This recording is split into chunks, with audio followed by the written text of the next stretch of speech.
Hello बच्चों, good evening. हम पढ़ रहे थे मैट्रिक्स क्लास 12th का जो चैप्टर नंबर 3 है। ठीक है, तो इससे पहले वाले लेक्चर में हमने बात की थी कि मैट्रिक्स होती क्या है, मैट्रिक्स की डेफिनेशन देखी अपने, मतलब बेसिक इंट्रो किया था। ठीक है, तो उसमें अपन ने क्या क्या देखा था कि मैट्रिक्स का ऑर्डर फाइंड करना, ऑर्डर क्या होता है, टाइप्स ऑफ मैट्रिक्स। ठीक है, तो अपन ने टाइप्स ऑफ मैट्रिक्स पढ़ा था, उसमें अपन पढ़ लिए थे डायगोनल मैट्रिक्स तक। ठीक है, तो आज की क्लास में हम बात करेंगे, इसका एक टाइप रह गया था उसमें, ट्रायंगुलर मैट्रिक्स और बताना था मेरे को, तो मैं आज बता देता हूँ। फिर उसके बाद में अपन आगे बढ़ते हैं कि एक टॉपिक और दे रखा है आपके कि इक्विलिटी ऑफ मैट्रिक्स क्या होती है। ठीक है, इक्विलिटी ऑफ मैट्रिक्स देखेंगे, उसके बाद आपके जो एक्सरसाइज 3.1 है उसको सोल्व करेंगे, वन बाय वन करके उसके सारे क्वेश्चन सोल्व कर लेंगे। तो आइए देखते हैं ट्रायंगुलर मैट्रिक्स होती क्या है। ठीक है, तो पहले इसकी डेफिनेशन देख लेते हैं, फिर इसको समझ लेते हैं अपन। तो सबसे पहले लिखेंगे कि ट्रायंगुलर, जो आपके एनसीईआरटी में जो डेफिनेशन दे रखी है उस वो देख लेते हैं अपन क्या है। ठीक है, ट्रायंगुलर मैट्रिक्स। ठीक है, तो पहले तो जो बुक में डेफिनेशन दे रखी है मैं उसको लिख देता हूँ। ठीक है, तो ट्रायंगुलर मैट्रिक्स एक्चुअल में होते क्या है, इसके भी अपने पास टू टाइप्स है। ट्रायंगुलर मैट्रिक्स के भी कितने टाइप्स है, टू टाइप्स। जैसे मान लो ये कोई मैट्रिक्स है, चलो पहले डेफिनेशन लिखवा ही देता हूँ मैं। ठीक है, तो अपन देखते हैं कि ट्रायंगुलर मैट्रिक्स के टू टाइप है। फर्स्ट तो होगा अपर ट्रायंगुलर मैट्रिक्स। अपर क्या बोलेंगे, ट्रायंगुलर मैट्रिक्स। ठीक है, सेकंड टाइप है इसका lower triangular matrix. Lower triangular matrix. ठीक है, इतनी बात समझ में आई। अब सबसे पहले हम बात करेंगे कि अपर ट्रायंगुलर मैट्रिक्स क्या होती है। ठीक है, तो इसकी डेफिनेशन देख लेते हैं। अपर ट्रायंगुलर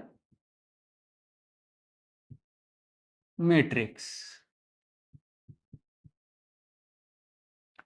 अपन ने स्क्वायर मैट्रिक्स पढ़ी। स्क्वायर मैट्रिक्स क्या बताया था मैंने कि स्क्वायर मैट्रिक्स में क्या होते हैं अपने पास, रो एंड कॉलम्स की वैल्यू क्या होती है, सेम होती है। मतलब रो मैट्रिक्स का ऑर्डर क्या देखा था अपन ने, एम क्रॉस एन। ठीक है, तो जिस मैट्रिक्स में एम इक्वल टू एन हो उसको क्या बोलेंगे अपन, स्क्वायर मैट्रिक्स। ठीक है, तो ये जो मैट्रिक्स होती है अपने पास अपर ट्रायंगुलर मैट्रिक्स, या ट्रायंगुलर मैट्रिक्स क्या होती है कि स्क्वायर मैट्रिक्स ही होती है, लेकिन कौन सी, इसमें भी कंडीशन आ रही है ना, तो अपन क्या बोलेंगे कि ए स्क्वायर मैट्रिक्स। ठीक है, और एक बात और, मैट्रिक्स को शॉर्ट में डिनोट कैसे करते हैं, मैंने क्या बोला था कि मैट्रिक्स को डिनोट करते हैं अपन कैपिटल ए से। ठीक है, अब इसका सिंबल क्या आएगा, ऐसे, मैट्रिक्स लिख दिया रेक्टेंगुलर। अब अरेंजमेंट ही तो था, तो उसको क्या बोल रहे थे अपन, ए आई जे।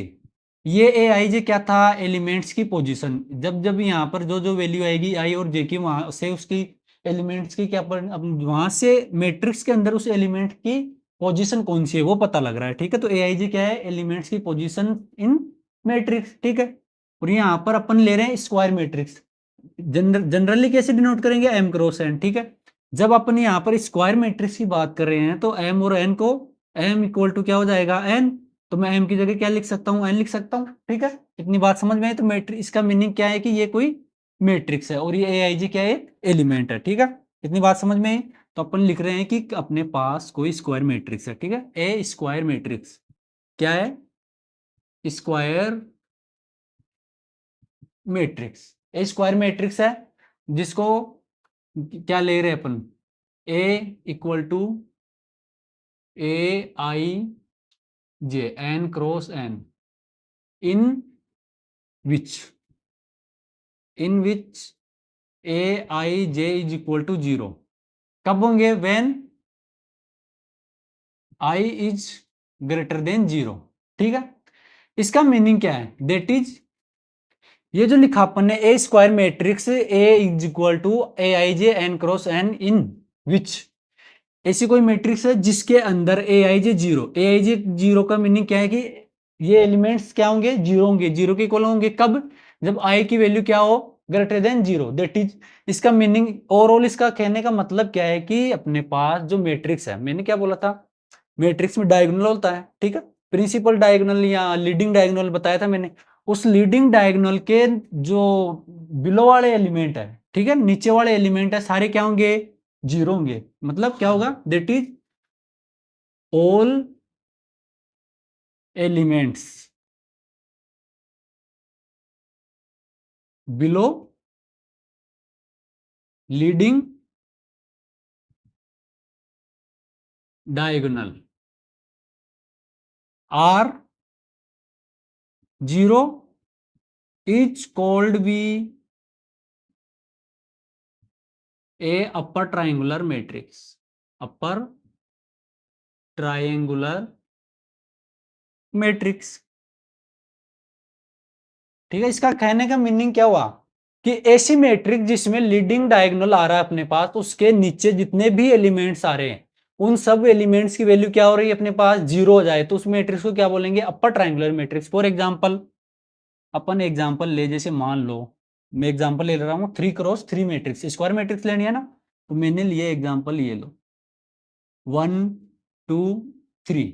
ठीक है, अब ये जो एलिमेंट है ये A11 है, A12 है और ये A13। इसमें देखो जो आई की वैल्यू आ रही है वो लेस देन जे आ रही है कि, लेकिन लेस देन जे आ रही है ना, वो क्या होंगे, नॉन जीरो। ठीक है, तो यहां पर अपन क्या लिख रहे हैं, अब देखो यहां से मैं एलिमेंट लू जीरो, तो ये एलिमेंट कौन सा आया, A21, A21 है क्या, A21 एलिमेंट कौन सा है, A21। इसमें आई की वैल्यू ग्रेटर देन है क्या, जैसे है क्या, 2 इज ग्रेटर देन 1। ठीक है, तो इसका मीनिंग डेफिनेशन क्या बोल रही है कि जहां पर आई की वैल्यू ग्रेटर देन जे आए वो एलिमेंट क्या होगा, उस एलिमेंट की वैल्यू क्या होगी मैट्रिक्स के अंदर, जीरो। तो यहां पर जीरो हो रहा है क्या, ठीक है। अब बात करते हैं यहाँ पर इक्वल आ रही है A22, तो इक्वल के लिए कोई कंडीशन नहीं दे रखी डेफिनेशन में, तो अपन क्या लिख देंगे, इस पर कोई भी एलिमेंट ले लो, जैसे मान लो अपन ने ये ले लिया। ठीक है, और डायगोनल भी देखना ना, लीडिंग डायगोनल। ठीक है, अभी आते हैं इस पर, पूरी मैट्रिक्स लिख लेते हैं, इसको 1 ले लेते हैं, ये 0 0 और इसको 3 लिख लेते हैं। ये कोई मैट्रिक्स है 3 × 3 की। ठीक है, ये मैट्रिक्स है। अब इसमें लीडिंग डायगोनल देखो, ये है क्या डायगोनल, इस डायगोनल के नीचे वाले एलिमेंट सारे क्या हो रहे हैं, जीरो हो रहे हैं क्या, बताओ। ये डायगोनल आ रहा है, इसके नीचे वाले क्या हो रहे हैं, जीरो, और इसके ऊपर क्या आ रहा है, जो नीचे डायगोनल के नीचे वाले एलिमेंट जीरो हो रहे हैं, उसके डायगोनल के ऊपर वाले एलिमेंट नॉन जीरो आ रहे हैं। हमेशा डायगोनल के ऊपर वाले नॉन एलिमेंट्स नॉन जीरो आ रहे हैं ना, उसको बोलेंगे अपर ट्राइंगुलर। ये ट्राइंगुलर बन रहा है क्या, बताओ, डायगोनल डायगोनल के ऊपर वाले एलिमेंट नॉन जीरो, तो क्या बन रहा है, अपर ट्राइंगुलर। इसको क्या बोल देंगे अपन, अपर ट्राइंगुलर मैट्रिक्स। ठीक है, इतनी बात समझ में आई। डेफिनेशन लिखना चाहो तो लिख लो, ये अपने पास एग्जांपल हो गया।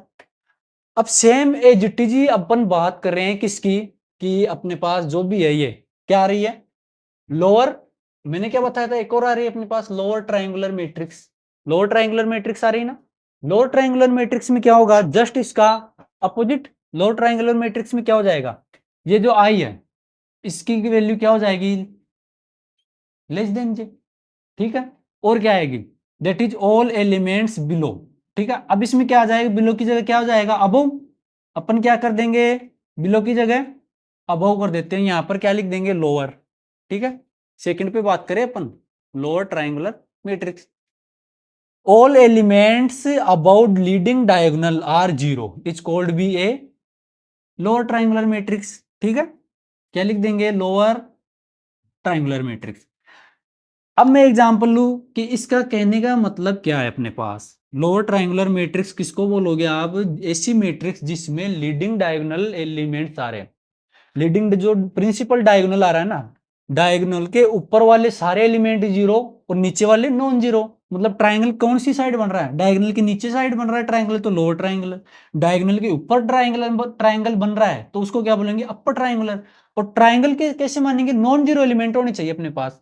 अगर डायगोनल के ऊपर नॉन जीरो एलिमेंट है तो अपर ट्राइंगुलर, डायगोनल के नीचे नॉन जीरो एलिमेंट आ रहे हैं तो लोअर ट्राइंगुलर। ठीक है, तो फॉर एग्जांपल इसका अपन एग्जांपल ले, जैसे मान लो ऐसी कोई मैट्रिक्स लूं मैं 1 0 0। ठीक है, यहां से लिया अपन ने 2 3 0 4 5 और क्या ले लिया, 1 ले लिया। ये हो गई 3x3 की मैट्रिक्स। ठीक है, अब बताओ ये डायगोनल है क्या, ये लीडिंग डायगोनल है, 1 3 1 प्रिंसिपल डायगोनल आ रहा है क्या, ये लीडिंग डायगोनल आ रहा है अपने पास। ठीक है, अब अपन देखें तो ये डायगोनल है, इस डायगोनल के नीचे वाले एलिमेंट्स, ये वाले एलिमेंट्स कौन से आ रहे हैं बताओ, नॉन जीरो आ रहे हैं क्या, नॉन जीरो आ रहे हैं। और उसके ऊपर वाले क्या हो रहे हैं, जीरो आ रहे हैं। तो डायगोनल के जब नीचे वाले एलिमेंट्स नॉन जीरो आ रहे हैं तो इसको क्या बोल देंगे अपन, लोअर डायगोनल। जो लीडिंग डायगोनल है, यहाँ प्रिंसिपल डायगोनल बोल सकते हैं आप, उसके नीचे एलिमेंट्स नॉन जीरो आ रहे हैं तो उसको क्या बोल देंगे, लोअर ट्राइंगुलर मैट्रिक्स, ठीक है। बताओ समझ में आया। लोअर ट्राइंगल को क्या बोलेंगे कि नीचे ट्राइंगल बन रहा है, नीचे ट्राइंगल बन रहा है तो लोअर, ऊपर बन रहा है तो अपर, ठीक है। इतनी सी बात समझ में आई। ये था अपने पास टाइप्स ऑफ मैट्रिक्स, ठीक है, यहां तक खत्म हो गया। अब आगे चलते हैं कि आगे कौन सा टॉपिक आ रहा है कि equality of two matrix. Two matrix दे रखी है अपने पास, वो दोनों मैट्रिक्स की इक्विलिटी पूछे कि ये मैट्रिक्स इक्वल होगी या नहीं होगी। तो जब भी मैट्रिक्स की इक्विलिटी की बात आए तो दो मैट्रिक्स इक्वल कब होगी। First condition, two condition hold करनी चाहिए। फर्स्ट कंडीशन क्या होनी चाहिए कि मैट्रिक्स का जो ऑर्डर है, मैट्रिक्स का ऑर्डर क्या होना चाहिए, दोनों का ऑर्डर सेम होना चाहिए, ठीक है। अगर मैट्रिक्स का ऑर्डर सेम आ रहा है अपने पास, ठीक है, फर्स्ट कंडीशन। सेकंड कंडीशन कौन सी होल्ड करनी चाहिए कि जो मैट्रिक्स, टू मैट्रिक्स ले रहे हैं, दोनों मैट्रिक्स के जो करेस्पॉन्डिंग एलिमेंट्स है वो भी क्या होने चाहिए, इक्वल हो रहे हैं, ठीक है। ये दोनों कंडीशन दोनों मैट्रिक्स में अप्लाई हो रही तो दोनों मैट्रिक्स क्या होगी, इक्वल होगी। नहीं हो रही तो नॉट इक्वल, ठीक है। तो अगर डेफिनेशन देखना चाहो तो अपन लिख लेते हैं डेफिनेशन क्या होती है, ठीक है। तो इसको साफ कर लेते हैं अपन, पहले बात करें अपन इक्विलिटी ऑफ मैट्रिक्स, ठीक है। तो देखते हैं टू मैट्रिक्स आर इक्वल कब होगी। टॉपिक क्या अपना, इक्विलिटी ऑफ मैट्रिक्स।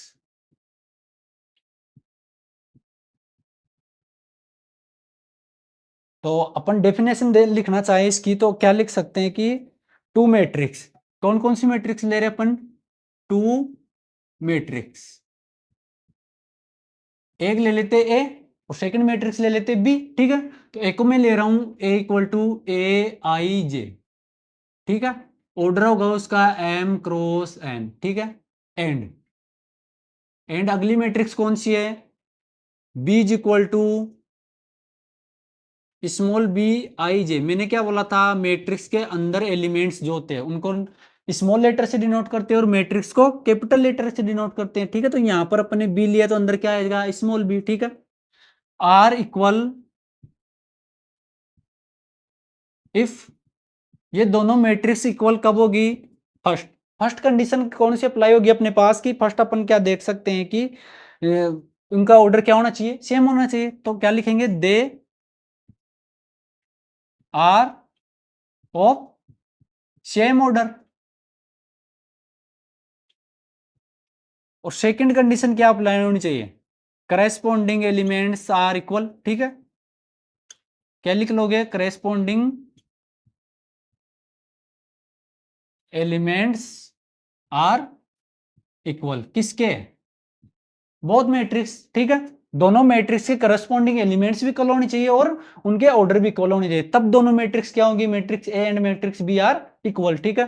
तो इसको लिखना चाहो तो लिख लो डेफिनेशन, बाकी अब हम आगे बढ़ते हैं एग्जांपल पे, ठीक है। तो मैं एग्जांपल लूँ, जैसे मान लो एक मैट्रिक्स ली मैंने, ऑर्डर लेते हैं इसका टू क्रॉस टू मैट्रिक्स की कोई स्क्वायर मैट्रिक्स ले लेते हैं, ठीक है।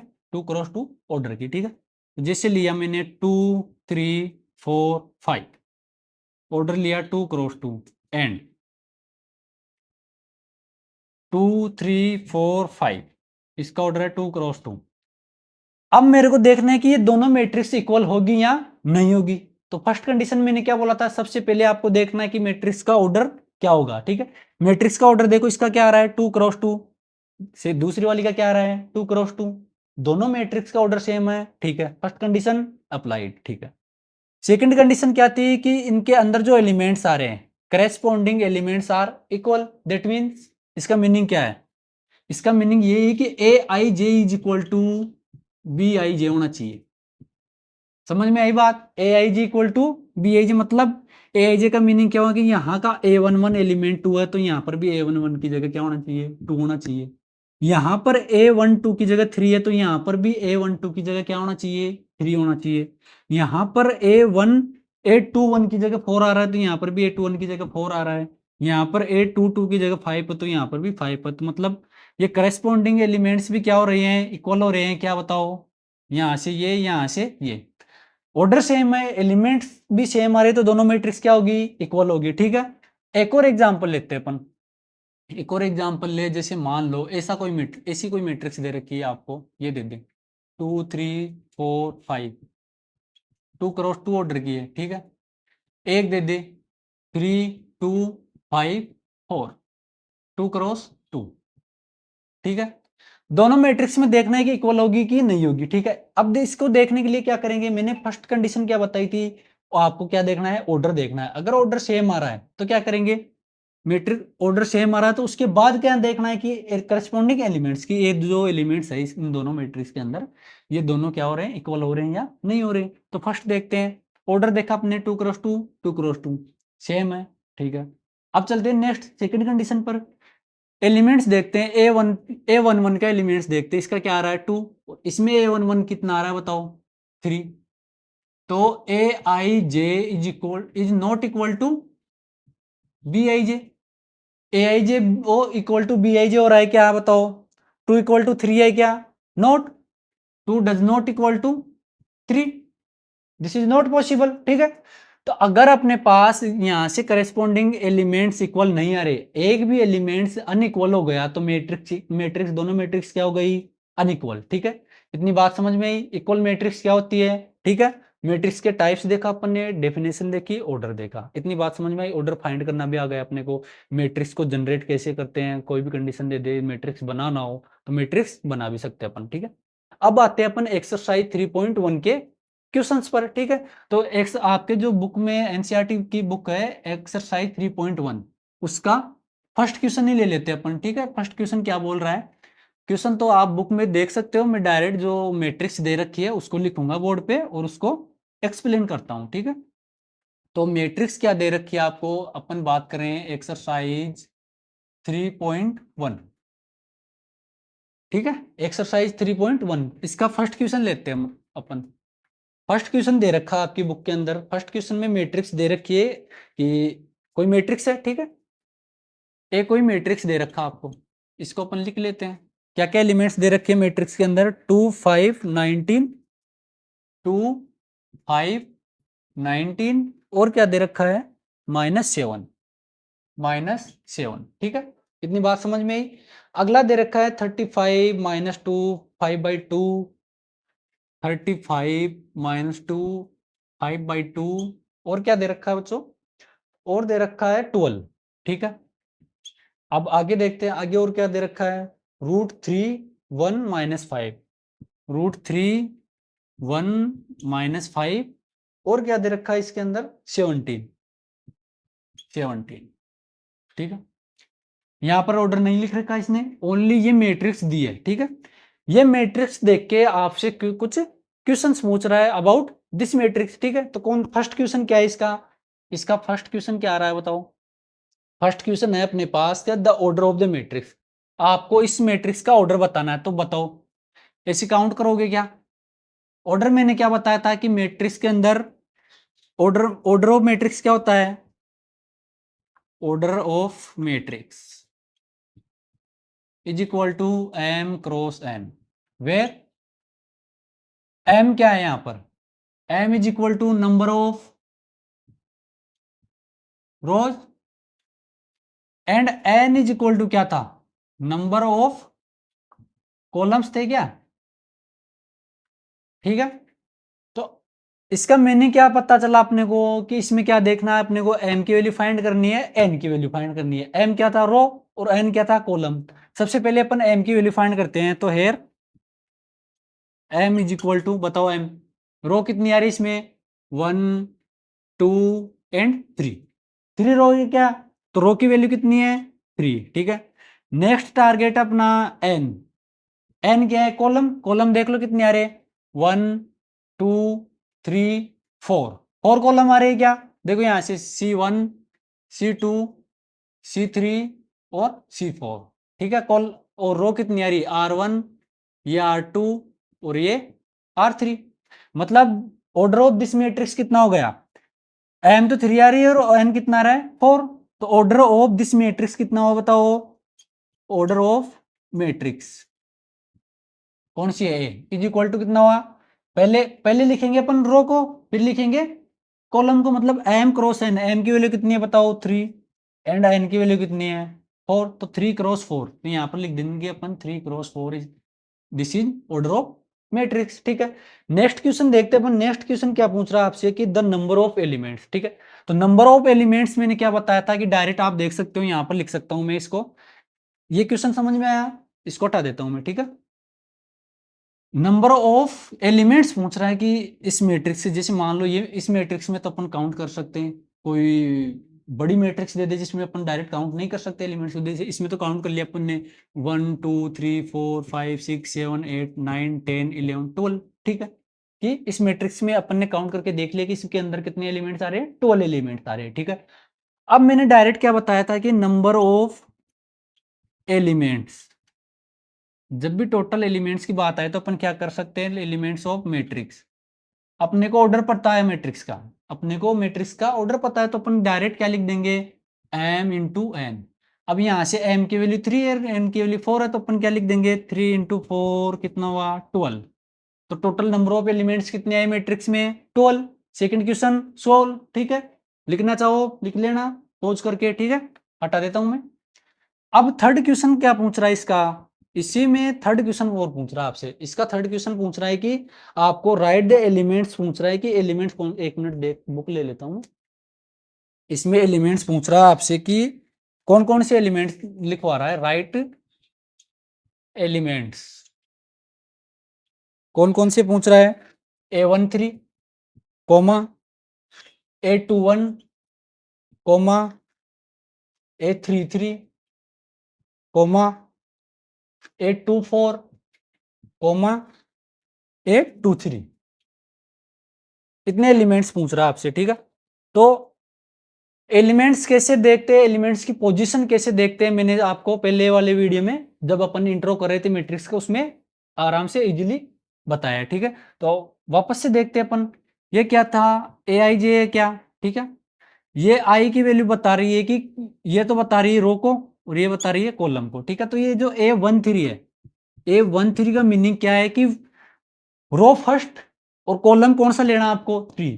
पहली रो कौन सी आ रही है, R1, ये क्या बताओ रो फर्स्ट, ये इस रो फर्स्ट में कौन से कॉलम का एलिमेंट देखना है, 3 है। कौन सा कॉलम, 3, मतलब C3 का आ रहा है, C1 C2 C3 ये वाला। तो A13 कौन सा आ रहा है बताओ, 19 आ रही है कि A13 की वैल्यू कौन सी आ रही है, 19, ठीक है। आगे पूछ रहा है A21 का मीनिंग है कि सेकंड रो का फर्स्ट कॉलम का एलिमेंट, ठीक है। तो सेकंड रो ये रही R2, ये सेकंड रो है पूरी, ठीक है। इसका फर्स्ट कॉलम ये रहा, इसका एलिमेंट कौन सा आ रहा है बताओ, 35 है क्या, तो 81 की वैल्यू कितनी हो गई 35।